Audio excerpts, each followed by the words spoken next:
నమస్తే. నేను మీ కుప్ప పద్మిని. ఇన్నాళ్ళు మీ సపోర్ట్‌ని నాకందిస్తూ, మీ ప్రేమని నాకందిస్తున్న ప్రతి ఒక్కరికి కృతజ్ఞతలు. ఇప్పుడు చూడబోతున్న ఈ వీడియో కూడా ఖచ్చితంగా మీకు ఉపయోగపడుతుంది. లైక్, షేర్ అండ్ సబ్స్క్రైబ్ చేసి మీ ఇష్టాన్ని, అలాగే మీ సపోర్ట్‌ని నాకందించండి. అలాగే ఈ వీడియో పట్ల మీ అభిప్రాయాన్ని కామెంట్ సెక్షన్‌లో కామెంట్ చేసి నాకు తెలియజేయండి.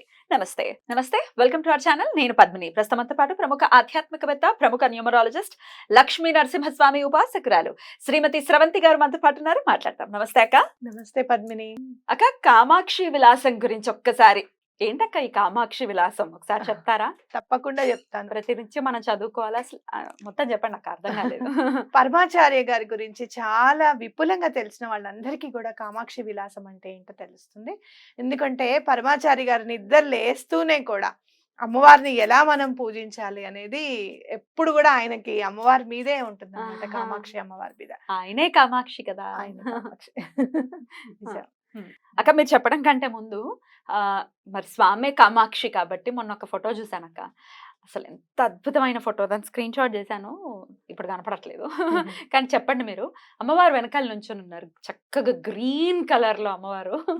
ఆ అమ్మవారి ముందు స్వామి నుంచొని ఉన్నారనమాట, నవ్వుతూ. మీరు అంటుంటారు కదా, నవ్వుతూ ఉన్న పిక్చర్స్ చాలా రేర్ గా కనిపిస్తూ ఉంటాయి. ఒకసారి ఆయన నవ్వు ఒక వరం. చూసాము అని అంటే మనకి వరం ఇచ్చేసినట్టే ఆయన. ఇంకా నువ్వు దేని గురించి చూస్తూ ఆ ఫోటో నీకు కంటపడిందో గానీ ఆ సమయంలో నువ్వు నీ ఆలోచన అనేది ఎటువంటి పరిస్థితుల్లోనూ పని అయిపోతుందని సంకేతం స్వామివారి నుంచి. అయితే గ్రీన్ కలర్ అన్నావు కాబట్టి నాకైతే మధుర మీనాక్షి అమ్మవారు అని నాకు అర్థమవుతుంది అనమాట. మీనాక్షి అమ్మ ఎవరు అని అంటే మన శ్యామలమ్మే. శ్యామలమ్మ బ్లూ కలర్ లో ఉంటుందని చెప్తారు కదా, ఆవిడ పసుపు రాసుకున్నారు అనుకో గ్రీన్ అవుతుంది. గ్రీన్ అందులో నీకు మనం మీనాక్షి అమ్మవారి ఆలయం కూడా మన సబ్స్క్రైబర్స్ కి తప్పకుండా చూపించాలి పద్మిని. తప్పకుండా. కదంబ వనం అంట అదంతా ఒకప్పుడు.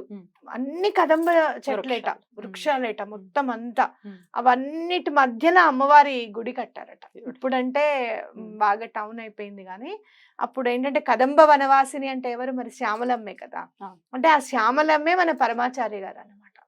ఎన్నో నువ్వు చాలా గ్రీఫ్ లో ఉండుంటావు నాకు తెలుసు. ఎందుకనంటే, ఎందుకు గ్రీఫ్ అంటున్నాను అనంటే, ఈ మధ్య శ్యామలమ్మని మనం పూజించచ్చా లేదా, వారాహి అమ్మవారిని పూజిస్తున్నామా లేదా, వీళ్ళు వ్యాపారం చేస్తున్నారు, ఇలాంటి మాటలన్నీ కూడా మనని ఎంతో బాధ పెట్టాయి. స్టక్ అయిపోయి అలాంటప్పుడు స్వామి నేనే శ్యామలమ్మని, నీకేం భయం లేదని చెప్పాను. చాలా చాలా సంతోషం. చాలా ఉపశమనం.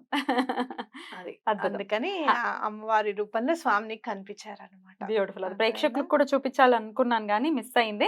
ఒకవేళ నేను మళ్ళీ వెతుకుతాను, పబ్లిష్ అయ్యేలోపు, ఎపిసోడ్ పబ్లిష్ అయ్యేలోపు ఒకవేళ దొరికితే గనక చూపిస్తాను తప్పకుండా. చెప్పండి అక్క. ఇక విలాసం, కామాక్షి విలాసం కొంచెం పెద్దగా ఉంటుంది కానీ స్వామివారు ఏం చెప్పారు అనంటే, ప్రతిరోజు స్నానం చేసే ముందే చదువుకోవాలి అని చెప్పారనమాట. పర్వాలేదు ఆయన చెప్పారు, స్నానం చేసే ముందు ఇది చదువుకోవాలి కంపల్సరీగా అని చెప్పి. అంటే ఆ స్తోత్రంలో మీకు కంచి మొత్తం కనపడిపోతుంది అనమాట. కామాక్షి అమ్మవారి గుడి ఎక్కడుంది, అక్కడి నుంచి ఎంత దూరంలో వినాయకుడు ఉన్నాడు, అక్కడి నుంచి ఎంత దూరంలో ఏకాంబరేశ్వరులు ఉన్నారు, ఇవంతా కూడా కనపడుతుంది అనమాట. ఇంకా నువ్వు అదంతా చదువుతూ ఉంటే అపవిత్రత అనేది ఎక్కడుంది? ఇంకా కరెక్టే, కానీ మనం గృహస్థాశ్రమంలో ఉన్నాము, భార్యాభర్తలు మరి సంగమించేటటువంటి పరిస్థితి ఉంటుంది. ఆ తర్వాత ఆ ఒక్కరోజు చూసుకోకపోతే సరిపోతుంది, ఆ ఒక్కరోజు చదవకపోతే సరిపోతుంది అనమాట. మామూలుగా అయితే స్నానం చేసే ముందే చదవాలి అని చెప్పారు. ఇది బ్రహ్మశ్రీ వేదపురి గారికి చెప్పారనమాట. చెప్పి అందరికీ చెప్పవలసిందని కూడా చెప్పారు స్వామివారు. ఏదో ఆయనకొక్కరికే చెప్పలేదన్నమాట, అందరికీ తెలియజేయమని కూడా స్వామి సంకల్పం ఇది. కాబట్టి తప్పకుండా స్నానం చేసే ముందు చదవండి. ఒకవేళ మీకు అట్లా ఏమన్నా ఇబ్బందిగా ఉంది, మేము అసలు భగవంతుడిని తలవని కూడా తలవమమ్మ స్నానం చేయకుండా అన్నవాళ్ళు కూడా ఉంటే గనక, స్నానం చేసిన తర్వాత పూజ అయిపోయిన తర్వాత చదువుకోవడం అనేది పెట్టుకోండి. అలా ప్రతిరోజు చదవలేమంటే అట్లీస్ట్ శుక్రవారం చదవడం అనేది ఇంపార్టెంట్ గా పెట్టుకోండి. ఓకే, లేదు శుక్రవారం స్నానం చేయకముందు చదువుతామను అలాంటన్నా పెట్టుకోండి. ఏదో ఒక్కరోజు చదివినా మనకి పుణ్యమే కదా. అది రైట్. అద్భుతం అక్క. అయితే ఇది చదవటం లేకపోతే దీని గురించి తెలుసుకోవటం ఎట్లాంటి అంటే మరి ఖచ్చితంగా ఎందుకు చదవాలి అనేది వస్తుంది కదా ప్రశ్న. ఎందుకు చదవాలి అని అంటే, సమస్త భూమండలానికి నాభి స్థానంలో ఉంటుంది మన కంచి కామాక్షి అమ్మవారి దేవాలయం. అంటే ఏంటి, అన్నం పెడుతోందనమాట. సమస్త భూమండలానికి ఆవిడే మెయిన్ ఇంపార్టెంట్. కాబట్టి అలాంటి ఆవిడని స్తోత్రం చేస్తే మనకి ఇక కావాల్సింది ఏముంది, మొత్తం ప్రతీదీ మనకి వచ్చినట్టే అనమాట. అలా మనం అమ్మవారిని పూజించడం అనేది, చదవడం అనేది స్టార్ట్ చేస్తే ఆటోమేటిక్‌గా వాక్ అనేది కూడా సత్యమైన వాక్ వస్తుంది. అద్భుతం. అలాగే ధర్మబద్ధమైన జీవితమే అలవడుతుంది మనకి. ఇంకేముంది, ఆ 2 ఉంటే భగవంతుడు నీ పక్కన ఉన్నట్టే లెక్క. కష్టాలనేవి కష్టం అనేది ఉండదు. ఉన్న మానవ మాత్రులం. ఆ శ్రీరామచంద్రమూర్తికే కష్టం అనే మాట తప్పలేదు. కానీ కష్టం వచ్చినా కూడా ఆయన ఎలా చాకచక్యంగా, ఎలా తన వీరత్వంతో కానీ, తన ఓర్పుతో కానివ్వు, చాకచక్యంతో కానివ్వు, ఎలా అయితే సాల్వ్ అయిపోయిందో అలాగే మన జీవితాల్లో కూడా ఒక సొల్యూషన్ అనేది దొరుకుతుంది తప్పకుండా అనేది మనం నేర్చుకోవాల్సింది.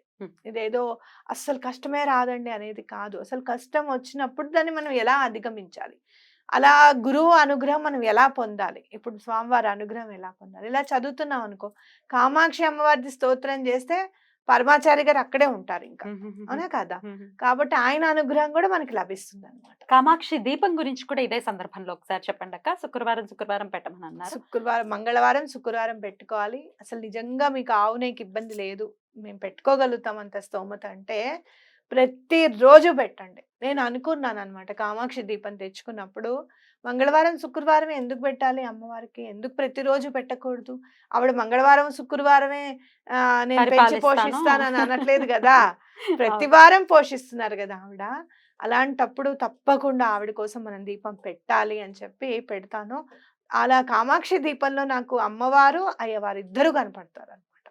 చాలా బాగుంటుంది, ప్రశాంతంగా ఉంటుంది. ఆ దీపం వెలిగించిన తర్వాత ఆ జ్యోతిలో అమ్మవారి వెనక రూపం కనపడుతుంది చూసావు, అసలు భలే ఉంటుంది బంగారు వర్ణంలో. ఒక్కొక్కసారి చిన్న చిన్న కుందులు తెచ్చుకున్నప్పుడు అమ్మవారిని అది మసి అంటుకోవటం ఇట్లాంటివి ఏవో జరుగుతూ ఉంటాయి. కొంచెం ముందుకు పెట్టుకోవాలి. సాధారణంగా అంటకుండా చూసుకోవడం మన బాధ్యత. ఒకవేళ అంటిందే అనుకో, తప్పకుండా నిమ్మకాయను ఉప్పు వేసి వెంటనే కడిగేసుకోవడం అనేది కూడా మన బాధ్యత.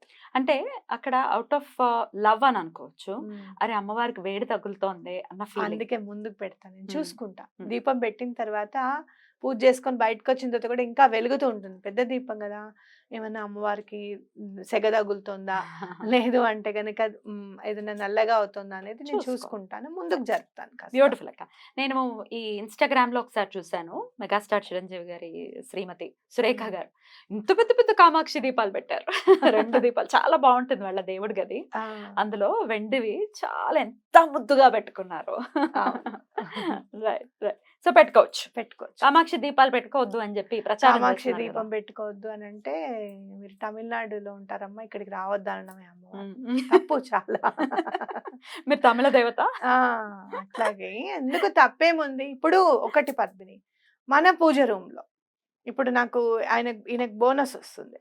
బోనస్ వచ్చినప్పుడు నేనేం చేస్తా అంటే స్వామివారికి ఒక చిన్న వెండి గిన్నె కొనడము, ప్లేట్ కొనడము, లేకపోతే ఒక కుందులు కొనుక్కోవడం. ఎన్ని కుందులు కొంటావే అంటారు ఈయన. ఏమవుతుంది, అన్నిట్లో దీపాలు పెడతాను, తప్పే ఉంది అని అంటే, అరే దేవుడి గురించి ఆలోచించింది అనేది ఎప్పుడు కూడా ప్రకృతి నోట్ చేసుకుంటుంది, ఖచ్చితంగా నోట్ చేసుకుంటుంది. బ్యూటిఫుల్ అక్క, చాలా చాలా అద్భుతంగా చెప్పారు.